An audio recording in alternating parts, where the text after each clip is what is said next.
유초등부 친구들, 한 가지 목사님이 당부를 좀 할게요. 우리 친구들이 예배, 어른 예배에 잘 참석을 안 해서 익숙치 않은데, 여러분들 예배 시간에는 이 자리에서 일어나서 왔다 갔다 하면 안 돼요. 왔다 갔다 하는 친구들은 목사님이 나를 꼭 만나고 싶은 친구들로 생각해서 예배 마치고 저하고 한 2시간 동안 성경에 대해서 개인적으로 얘기할 수 있는 특별한 시간들을 제가 할애를 할게요. 저를 꼭 만나고 2시간 동안 내 방에서 둘이서 성경에 대해서 얘기하고 싶은 친구들은 왔다 갔다 해도 괜찮아요. 그러지 않는 친구들은 자리에 꼭 앉아서 예쁘게 예배드렸으면 참 좋겠습니다. 우리 유초등부 친구들한테 한번 제가 질문을 할게요. 퀴즈를 낼게요. 성경에 보면은, 신약 성경에 보면 예수님의 제자가 나오는데 예수님의 제자가 몇 명일까요? 아이고, 교육을 잘 받았어요. 그렇다면 조금 단계를 좀 한 단계 업그레이드해서 한번 제가 묻겠어요. 이 12명의 제자들 가운데서 특별한 제자가 3명이 있거든요. 예수님이 특별한 장소는 다 데리고 가지 않고 이 3명만 딱 데리고 갔어요. 혹시 이 3명을 알아요? 모른다고 막 이렇게 하네요. 이렇게. 제가 그래서 오늘 가르쳐 줄 거예요. 모르는 것은 잘못이 아니에요. 근데 모르는 것을 알았는데 그것을 까먹는 것이 잘못된 거예요. 아는 친구가 있어요? 나이로 보면 모를 것 같은데, 한번 말해 보세요.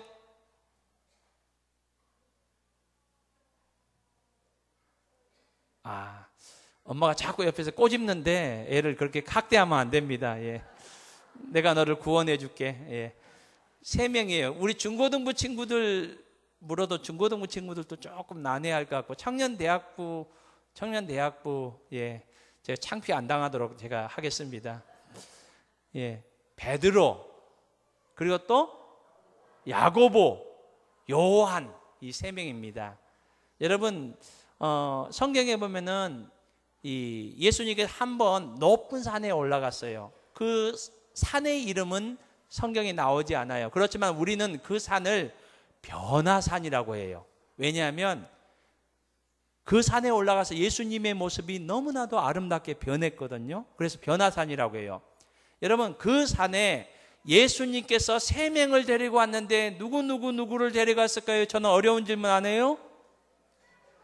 베드로, 야고보, 요한. 맞아요. 예수님께서 야이로의 딸을 살리시러 가시면서 성경이 이렇게 나오고 있어요. 12명의 제자를 다 데리고 간 것이 아니라 3명만 데려가고 나머지는 따라오는 것을 허락지 않았다는 거예요. 꼭 3명만 데리고 왔어요. 여러분, 이 3명이 누구일까요? 유초등부 친구도 한번 대답해 보시죠. 시작. 맞아요. 마지막으로 예수님께서 마지막 십자가를 지시면서 우리를 위해서 십자가에 죽으시기 전날 밤에 겟세마네 동산에서 제자들 12명을 데리고 함께 기도를 하셨어요. 기도를 하시다가 예수님께서 함께 기도하다가 3명만 또 데리고 좀 더 나아가서 특별한 장소에 가서 3명과 함께 기도를 했어요. 이 3명, 우리 유초등부 친구들만 대답해 봅니다. 시작. 맞아요. 이 정도 되면 좀 기억해야 되겠죠? 예수님의 제자 중에 특별한 제자들 야고보, 베드로, 요한, 이 3사람을 예수님의 3인방이라고 이렇게 부를 수가 있습니다. 여러분, 오늘 성경 말씀 우리가 읽은 성경에도 예수님의 제자가 나옵니다. 예수님의 제자가 나오는데 이 제자는 오늘 우리가 함께 살펴보기 원하는 예수님의 제자입니다. 한번 따라했으면 좋겠습니다. 안드레라는 제자를 소개하고 있는데 이 제자는 그냥 안드레라고 이렇게 소개하지 않습니다. 성경에 안드레라는 제자가 많이 나오지를 않아요. 잠깐 나오는데 이 6번이나 반복해서 이 제자를 소개하는 방법이 있어요. 오늘 본문도 동일하게 소개하고 있습니다. 한번 따라했으면 좋겠습니다. 시몬 베드로의 형제 안드레. 안드레를 소개하는 곳마다 대부분 6번이나 그렇죠. 안드레가 많이 안 나오거든요. 그런데 성경에 6번이나 꼭 그 앞에 안드레라고 얘기하잖아요. 시몬 베드로의 형제 안드레라고 이렇게 얘기를 하고 있어요. 우리 유초등부 친구들이 오늘 예배를 잘 드리는데 우리 친구들 중에 목사님 막내가 있어요. 목사님 막내가 손 안 들어도 돼요. 참. 예, 알겠습니다. 저 아이가 초등학교 4학년인 조은길이라는 아이예요. 그런데 이 아이를 아는 친구들이 별로 없기 때문에 이렇게 소개를 해요. 어떤 사람이 이렇게 소개를 합니다. 이 아이는 조은강의 동생이야. 이렇게 하니까 조은강이는 지금 청년부잖아요. 조은강이는 아는데 조은길을 모르니까 조은강의 동생이야. 또 이렇게 소개도 합니다. 이 아이는 조은비, 고등학교 3학년 딸이거든요. 조은비의 동생이야. 여러분, 오늘 본문의 뉘앙스가 그와 비슷한 거예요. 그러니까 이 안드레를 왜 시몬 베드로의 형제 안드레라고 이렇게 소개했는 거니까 안드레는 예수님의 12제자 가운데서 그렇게 존재감이 있는 사람은 아니었다는 거예요. 성경을 읽는 그리스도인들이 안드레 하면 이렇게 잘 모를 수도 있으니까 빨리 알 수 있도록 시몬 베드로의 형제 안드레라고 이렇게 표현을 했습니다.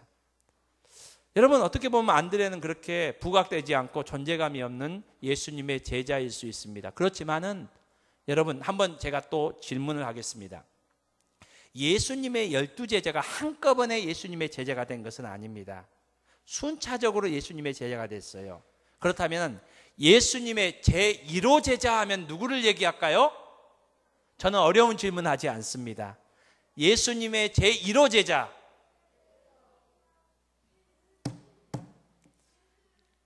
안드레예요. 안드레. 예수님의 제1호 제자는 안드레예요. 그렇지만은 여러분, 뭐든지 1등 중요하잖아요. 학교에서도 여러분 전교 한 200등 100등은 잘 몰라도 전교 1등은 전교생이 거의 대부분 알아요. 그렇죠? 목사님 동창들이 목사님을 잘 몰라요. 왜냐하면 제가 전교 1등을 한 번도 못 해봤기 때문에 그래요. 그렇지만 제가 다닐 때 전교 1등이 누구였는지 저는 알고 있어요. 여러분, 이 첫 번째, 이 안드레가 이렇게 예수님의 첫 번째 제자였던 것을 우리는 보게 됩니다. 그리고 여러분, 아까 우리 유초등부 친구들이 예수님의 수제자 하니까 예수님의 첫 번째 제자, 1등 되는 제자 이렇게 얘기하니까 누구를 얘기했어요? 베드로예요. 첫 번째 제자는 아니지만은 그래도 수제자 하면은 베드로를 얘기하는데, 베드로를 예수님께 인도한 사람이 누구일까요?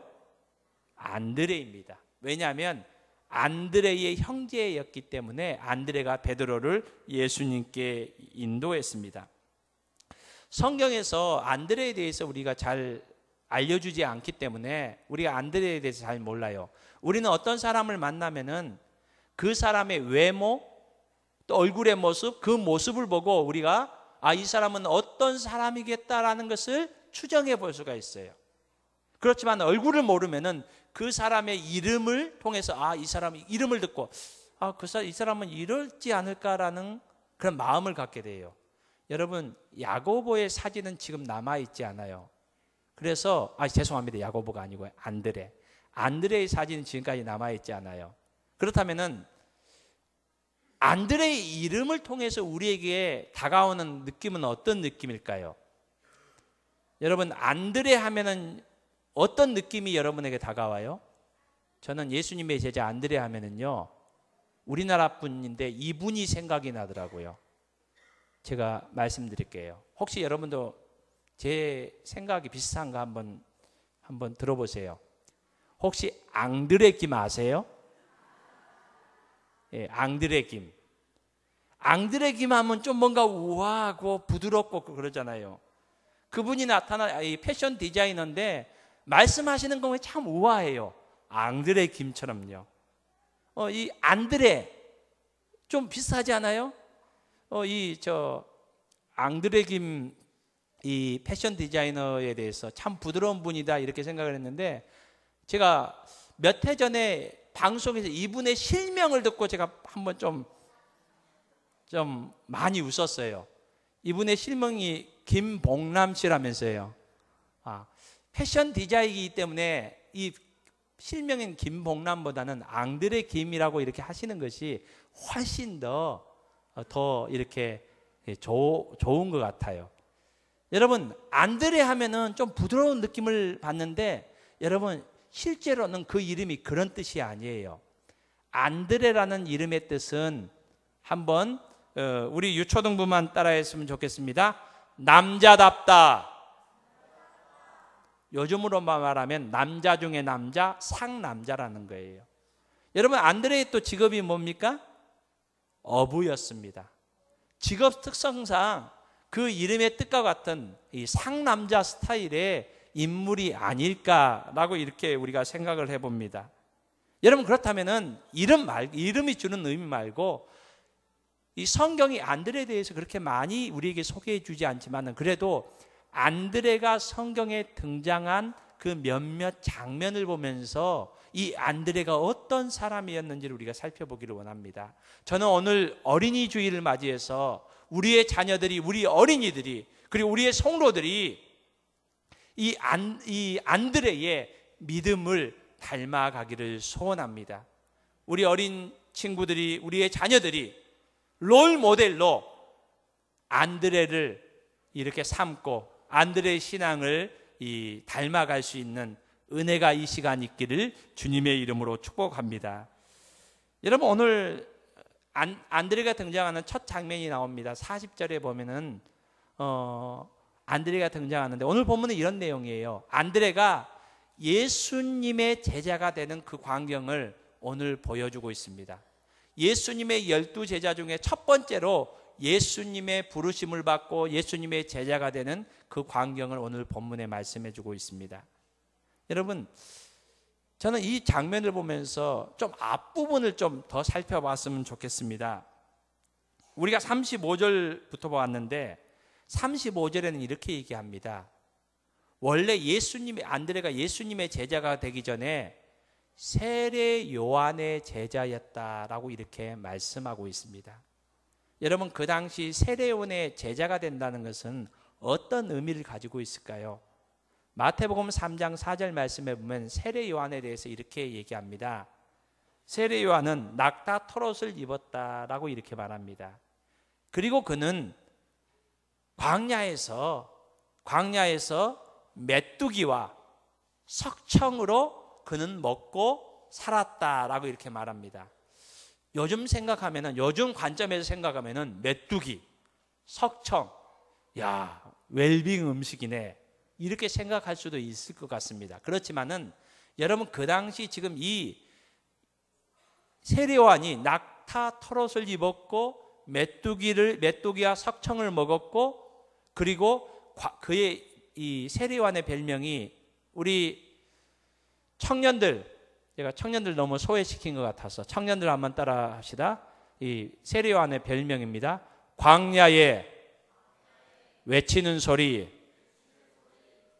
이 내용들은 우리에게 무엇을 말해주고 있는가 하니까, 세례 요한은 그의 의식주가 불안정했다는 거예요. 의식주가 너무나도 형편없었음을 이렇게 말하고 있어요. 그 당시 사람들, 좀 잘 나가는 사람, 좋은 비단 옷을 입었습니다. 그리고 맛있게 잘 이렇게 요리된 그런 음식을 먹었습니다. 그렇지만 이 세례 요한은 광야에서 주거하면서 거주지가 불분명하고, 그는 때에 따라서 당시 사람들이 먹지 않는 끼니를 연명하기 위해서 메뚜기와 석청을 먹고 살아야만 했던 그런 환경 속에 살았다는 것을 말합니다. 여러분, 이런 스승의 제자가 된다는 것은 그런 삶을 살아야 된다는 거예요. 원래 안드레가 직업이 없었던 거 아닙니다. 어부였습니다. 안정된 직업이 그렇게 좋지는 않았지만은 안정된 직업을 갖고 있었습니다. 그렇지만은 세례 요한의 제자가 됐다는 것은 그 직업을 포기했다는 겁니다. 다 내려놓았다는 겁니다. 내려놓아서 그가 신분 상승을 했습니까? 오히려 더 불안한 삶으로 내려갔다는 겁니다. 그럼에도 불구하고 안드레는 세례 요한의 제자가 되기로 그의 삶에 결단이 있었습니다. 여러분, 그리고 그 당시 세례 요한의 제자가 되는 것은 어떤 겁니까? 요즘 우리나라에 블랙리스트 때문에 많은 얘기가 있었잖아요. 그 당시 블랙리스트 1번이 누구였느냐? 세례 요한이었습니다. 이 헤롯의 아들 그 헤롯 안디바가 이 지역의 왕이 돼가지고 그가 블랙리스트 1번으로 꼽은 사람이 세례 요한이었습니다. 그래서 얼마 안 있어서 성경에 보면 어떤 내용이 나옵니까? 세례 요한을 참수형 시켜버립니다. 여러분, 이런 분위기였습니다. 그 당시 헤롯은 세례 요한을 반체제 인사로 이렇게 생각해서 탄압했습니다. 이런 세례 요한의 제자가 된다는 것은 여러 가지 어려움, 제약을 받아야 되는 그런 상황입니다. 그럼에도 불구하고 안드레는 결단해서 세례 요한이 제자가 되었습니다. 여러분, 그런데 이 세례 요한의 제자가 됐습니다. 그때 세례 요한이 이런 얘기를 합니다.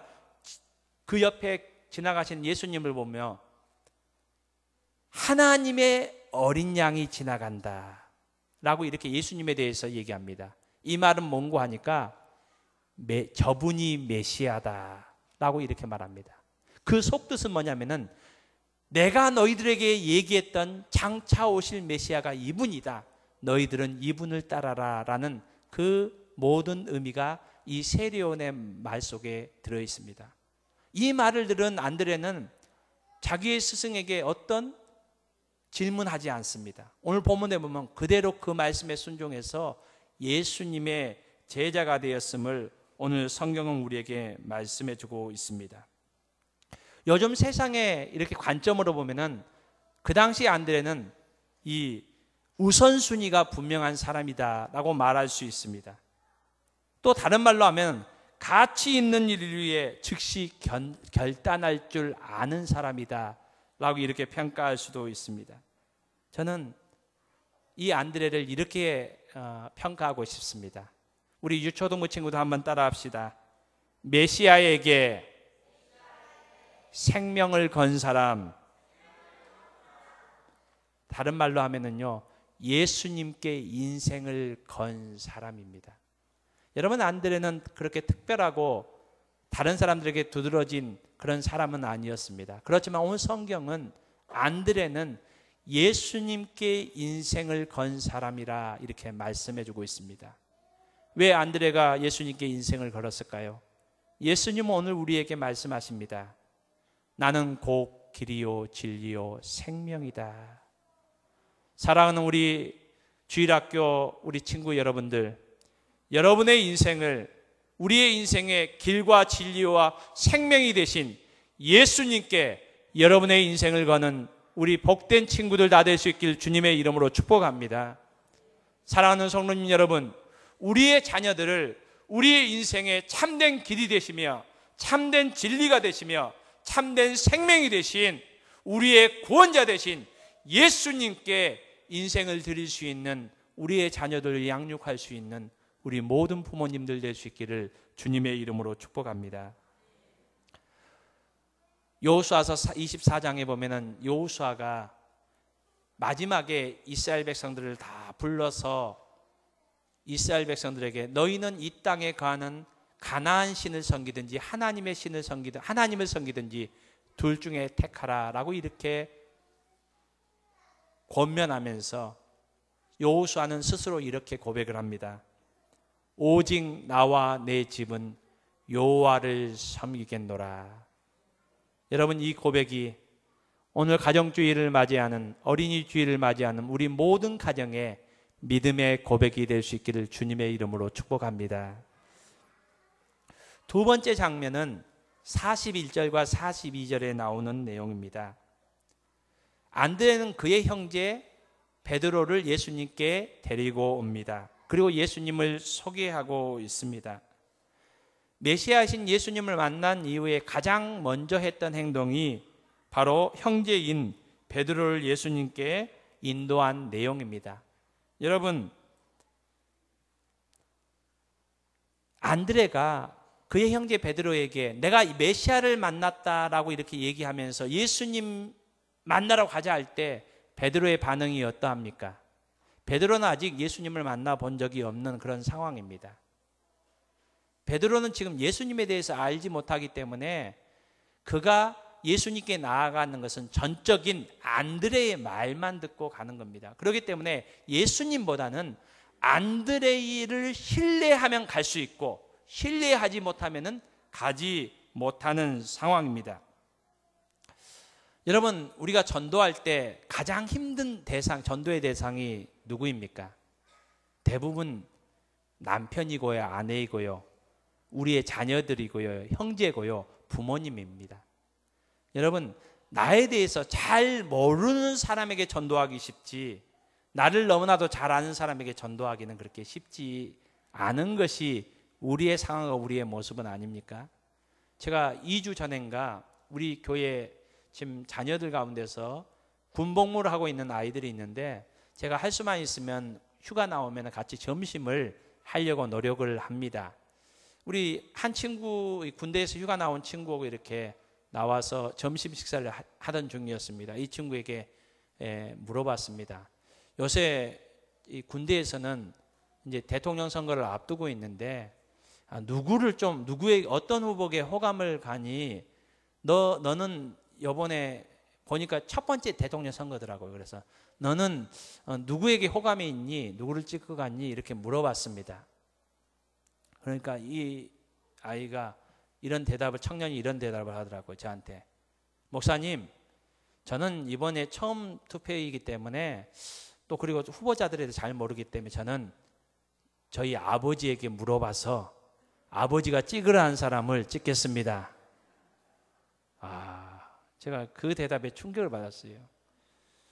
제가 꼭 이런 얘기했다면 큰일 날 수도 있는데 한번 얘기할게요. 제가 저희 아들에게 아빠는 이 사람이 좋더라 얘기했더만은 저희 아들이 한다는 말이 저는 딴 사람 찍을게요. 묻자고 얘기를 했겠죠. 그 아이의 얘기를 들으면서 어떻게 자기 주권인데 스스로 이렇게 잘 파악해서 찍어야 되지 않겠는가 이렇게 생각하실 분도 있겠지만은 저는 그 말 가운데서 얘기하는 그 말의 진심을 저는 들었어요. 이 말은 뭐냐면은 우리 아버지가 선택한 사람 맞습니다. 아버지를 그만큼 신뢰한다는 거예요. 참 그게 너무나도 그게 마음이 좋은 마음으로 저한테 다가오더라고요. 여러분, 베드로가 자기의 모든 생업을 버리고 예수님 앞에 나아가서 제자가 될 수 있는 그 길이 어떤 길이었습니까? 그것은 바로 형제 안드레가 얘기하니까 그 말 신뢰하기 때문에 그만큼 안드레는 그 형제에게 신뢰할 만한 인물이었다는 것을 오늘 성경은 우리에게 말씀해 주고 있습니다. 이 내용뿐이 아니에요. 요한복음 12장에 보면은 헬라인 몇 명이 예루살렘에 왔어요. 이방인입니다. 이 사람들은 유대인들이 아닙니다. 그런데 이 사람들 유대교로 개종을 한 것 같습니다. 이 명절을 맞이해서 예루살렘에 예배로 왔습니다. 그러던 중에 빌립을 만나서 예수님의 제자인 빌립을 만나서 예수님을 만나게 해주라고 이렇게 좀 청원을 합니다. 빌립이 이 헬라인들의 청원을 듣고 고민을 합니다. 당시에 이 이방인들과 만나는 거, 예수님이 만나는 것이 좀 위험한 일이었던 것 같습니다. 그래서 자신이 이 일을 해결하지 못해요. 그래서 누군가 이 일을 해결해 줄 사람을 찾는데 여러분 12명, 자신을 빼면 11명의 다른 제자가 있습니다. 누구에게 부탁을 했을까요? 안드레입니다. 빌립은 안드레에게 가서 얘기했고 안드레는 빌립과 헬라인들을 데리고 예수님께 모시고 와서 만남을 성사시켜 주는 것을 성경은 우리에게 말씀해 주고 있습니다. 여러분, 안드레는요 형제에게도 주위의 동료에게도 믿을 수 있는 사람이었고 신뢰할 만한 사람이었습니다. 여러분, 우리 그리스도인들이 가장 우리의 삶 가운데 중요한 것은 우리의 가정에서, 우리의 삶에서 저와 여러분이 나와 가까운 사람, 그리고 나를 잘 아는 사람들에게 신뢰할 만한 사람, 믿을 만한 사람이 될 수 있었으면 참 좋겠습니다. 우리 사랑하는 우리 자녀 여러분들 부모님께 믿을 만한 사람 될 수 있기를 바랍니다. 또 주위에 있는 사람들에게 신뢰할 만한 사람 될 수 있기를 주님의 이름으로 축복합니다. 안드레에 대한 세 번째 장면은 요한복음 6장에 나옵니다. 이 요한복음 6장 우리가 너무 잘 아는 내용이에요. 오병이어의 기적이 일어났던 베세다 들녘의 사건을 우리에게 소개해 주고 있습니다. 이 오병이어의 기적은 마태, 마가, 누가, 요한복음 4복음서에 다 동일하게 기록하고 있습니다. 여러분, 이곳에서 예수님께서 제자들에게 말씀하십니다. 예수님 말씀 듣다 보니까 식사 시간이 지났어요. 벌써 저녁이 다 됐습니다. 그래서 제자들에게 이렇게 말씀하십니다. 너희가 저들에게 먹을 것을 주어라. 그곳에 남자 어른만 5천 명이 넘고요, 전체적으로 다 포함하면 한 2, 3만 명이 넘는 사람들이 모여 있습니다. 근데 먹을 것이 없어요. 제자들이 이렇게 예수님에게 말씀하시니까 제자들이 이렇게 말합니다. 예수님, 주위를 한번 살펴보십시오. 여기는 빈들입니다. 먹을 것 구할 것이 없다는 것입니다. 그리고 또 한 제자가 이렇게 얘기합니다. 예수님, 지금 가장 현명한 선택은 이 사람들 각자 보내서 각자 스스로 음식을 찾아서 저녁을 해결할 수 있도록 하는 것이지 여기서 어떻게 해결해야 합니까? 빌립이라는 제자가 또 이렇게 얘기합니다. 예수님, 이 사람들 다 먹이려면은 200데나리온이 필요합니다. 지금으로 말하면 수천만 원이 필요하다는 겁니다. 그런데 우리 예수님 알잖아요. 우리 지금 돈 가진 거 없다는 것. 제자들의 얘기는 뭡니까? 가능하지 않다는 겁니다. 할 수 없다는 겁니다. 모든 제자들이 11명의 제자들이 다 예수님의 말씀에 대해 너희가 먹을 것을 주하라니까 예수님 할 수 없습니다. 여러 가지 이유들을 대고 있습니다. 그 시간에 한 제자가 수만 명이 있는 그 무리에서 막 휘젓고 가서 사람을 찾아서 어린아이를 데리고 왔습니다. 우리 유초동부 묻겠습니다. 이 제자가 누구일까요? 예, 안드레입니다. 안드레가 어린아이의 도시락을 가지고 와서 예수님께 이렇게 얘기합니다. 예수님, 여기 도시락 있습니다. 보리떡 5개와 물고기 2마리입니다. 그렇지만 이게 이 많은 사람에게 무슨 소용이 있겠습니까? 이 말은 이것으로 이 사람들 배불리 먹일 수 없다는 겁니다. 이 말은 안드레도 동일하게 알고 있어요. 다른 11명의 제자들이 지금 생각하고 알고 있는 그 사실, 객관적인 사실, 이 장소에서는 어느 누구도 이 사람들을 먹을 것을 줄 수 없고 먹을 것이 없다는 것을 안드레도 알고 있습니다. 그렇지만은 안드레는 그것을 몰라서 했던 것이 아니라 알고 있음에도 불구하고 다른 제자들은 예수님 할 수 없습니다. 이런 이유로 있습니다. 라고 말할 때 가서 어린아이에게 그 도시락을 가지고 와서 예수님께 이렇게 드리는 그 모습을 보여주고 있습니다. 저는 이 본문을 보면서 이런 생각을 해봤어요. 여러분, 어린아이에게 그것도 얼굴 모르는, 잘 모르는 어린아이에게 그 아이가 맛있어하는 음식, 과자 먹고 있는데 그거 주라 그러면은 애가 줄까요? 안 줄까요? 한번 유초동부 친구들 한번 물어볼게. 여러분들이 제일 좋아하는 거 그게 2개도 아니고 딱 하나 남았어. 근데 목사님이 여러분에 가서 그거 줘 하면 줄 거예요? 안 줄 거예요? 그래도 예의상 준다고 좀 하지. 아마 우리 친구들만 아니라 우리 막내 아들도 안 줄 가능성이 농후해요. 여러분, 그 행동을 그렇게 쉽게 생각하지 마세요. 5천 명이 넘는 어른들만 수만 명이 있는 데서 그 도시락 하나 있는 거 안드레가 찾아서 그 아이에게 그것을 설득해서 가지고 오는 과정에 그게 쉬운 과정이었겠어요? 쉽지 않았어요. 어려웠지만은 안드레에게는 어떤 마음이 있었어요? 이것은 어떻게 할 수 없다는 것을 알고 있었지만은 주님께서 말씀하셨으니까 그래도 한번 내가 그것을 구해서 주님 앞에 가지고 와야겠다는 그 순종의 마음이 있었습니다. 여러분, 저와 여러분이 안드레처럼 순종의 사람이 될 수 있기를 주님의 이름으로 축복합니다.